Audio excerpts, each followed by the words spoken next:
Halo, saya Dewani Mentari dari Lombok 7 dengan NIM 8114119 Kali ini saya akan menjelaskan tentang persengketaan antara Indonesia dan Malaysia.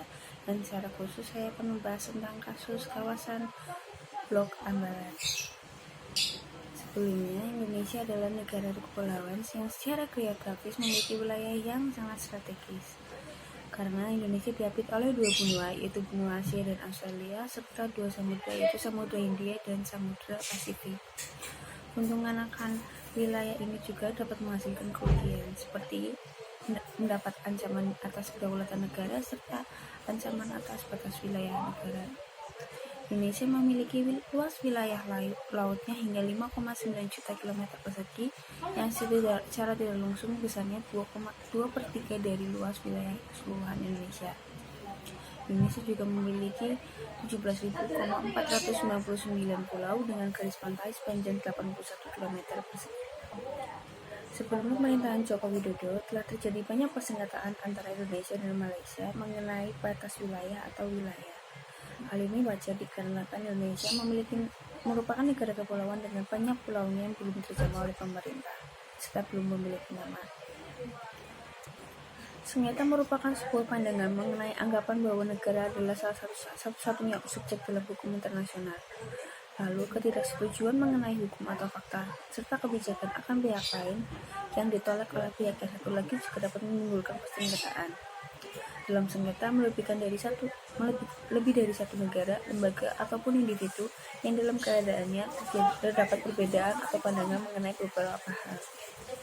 Dalam peraturan PBB memuat mengenai penyelesaian akan persengketaan, yakni bahwa dalam penyelesaiannya dilakukan dengan cara yang damai sehingga tidak ada negara yang keluar dari keanggotaan PBB. Ada juga di dalam peraturan lembaga internasional seperti Mahkamah Internasional yang dikatakan bahwa penyelesaian akan sengketa terjadi jika terdapat beberapa faktor, seperti sudah terjadinya kesepakatan antar negara yang bersengketa, serta keluarnya keputusan dari Mahkamah Internasional dan pemerintah yang sedang dalam persengketaan.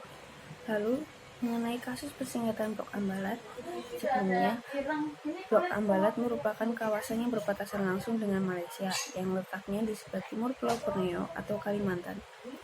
Kawasan dasar laut ini berada pada rezim zona ekonomi eksklusif atau ZEE, serta landas kontinen yang bukan berada dalam rezim kedaulatan. Wilayah ini berada di Laut Sulawesi atau Selat Makassar dengan luas 15,235 km persegi. Memiliki sumber daya alam yang melimpah akan minyak dan gas alam hingga 30 tahun ke depan. Awal pula persengketaan terjadi pada bulan Februari tahun 2015. Saat itu Malaysia, yaitu perusahaan minyak di Malaysia yaitu Petronas, telah memberikan konsesi hak mengenai blok ND6 dan ND7 serta hak eksplorasi minyak terhadap perusahaan minyak asing Petronas Karikali Shell yang bermitra atau menjalin kerjasama dengan perusahaan minyak asing yaitu Royal Dutch atau Shell Group pada 16 Februari 2005.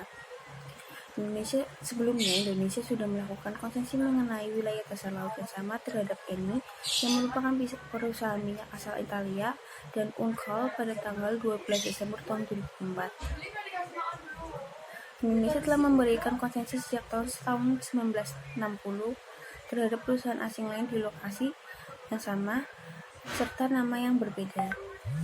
Dalam hal ini, Malaysia telah mengeklaim akan kawasan Ambalat berdasar pada peta yang sejak ada tahun 1979. Pandangan Indonesia mengatakan bahwa Malaysia telah melakukan klaim atas wilayah yang sudah dikelola Indonesia pada tahun 1917. Peta yang menjadi dasar klaim Malaysia akan Ambalat merupakan peta yang dibuat oleh negara Malaysia secara sendiri. Peta tersebut tidak memiliki implikasi hukum yang legal serta hanya memiliki implikasi politik. Peta tersebut juga tidak sesuai dengan hukum internasional mengenai perjanjian antar negara. Indonesia mengambil langkah dengan menggunakan konsep negara kepulauan atau archipelagic state, yaitu dengan mengeluarkan bukti penandatanganan mengenai perjanjian tapal batas kontinen Indonesia-Malaysia pada tanggal 27 Oktober 1969, yang telah ditandatangani juga oleh Malaysia dan serta diratifikasi pada 7 November tahun 1969. Juga menerapkan ketentuan akan Konvensi Hukum Laut pada tahun 1982 akan kepemilikan hak berdaulat mengenai kekayaan alam yang berdasar pada perairan dan daratan yang berada di bawahnya, seperti minyak dan gas sejauh 200 mil yang diukur dari garis pangkal Nusantara Indonesia hingga kelanjutan alamiah pulau keluar ke dasar laut, yaitu kawasan Blok Ambalat yang merupakan kelanjutan alamiah dari Pulau Kalimantan Timur didasarkan pada bagian lempeng benua yang membentuk Pulau Kalimantan itu sendiri, serta bukti dan sejarah mengenai kawasan Ambalat merupakan bagian dari Kerajaan Bulungan. Lalu penempatan kapal patroli TNI Angkatan Laut pada kawasan Blok Ambalat, dan serta fakta mengenai Indonesia yang telah melakukan eksplorasi terlebih dahulu di kawasan tersebut dan wilayah sekitarnya. Akan penyelesaian kasus ini dilakukan secara bilateral, yaitu dengan pertemuan kedua pihak. Mengenai bukti-bukti kuat Indonesia saat itu juga, Malaysia berhenti melakukan klaim atas kepemilikan Blok Ambalat pada saat itu juga. Jadi secara disimpulkan bahwa kasus ini dimenangkan oleh pihak Indonesia. Yang berdasarkan piagam PBB pasal 33 ayat 1 dikatakan bahwa konsiliasi APTC lalu penyelesaian pengadilan resor ke Badan Peraturan Regional dan cara damai sesuai pilihan sendiri itu bisa diambil oleh pihak-pihak yang negara bersengketa. Indonesia dan Malaysia melakukan pertimbangan akan adanya segala kemungkinan dan risiko yang terjadi di antara kedua negara dengan akhirnya menyelesaikan persengketaan dengan cara damai, yaitu melalui jalur diplomatik dan negosiasi, agar terhindar dari adanya kekerasan dan perang yang dapat menimbulkan korban, serta fakta lain bahwa kedua negara merupakan negara yang sekutu. Pada kasus persengketaan ini, Indonesia dan Malaysia telah melakukan 14 negosiasi. Sekian, terima kasih.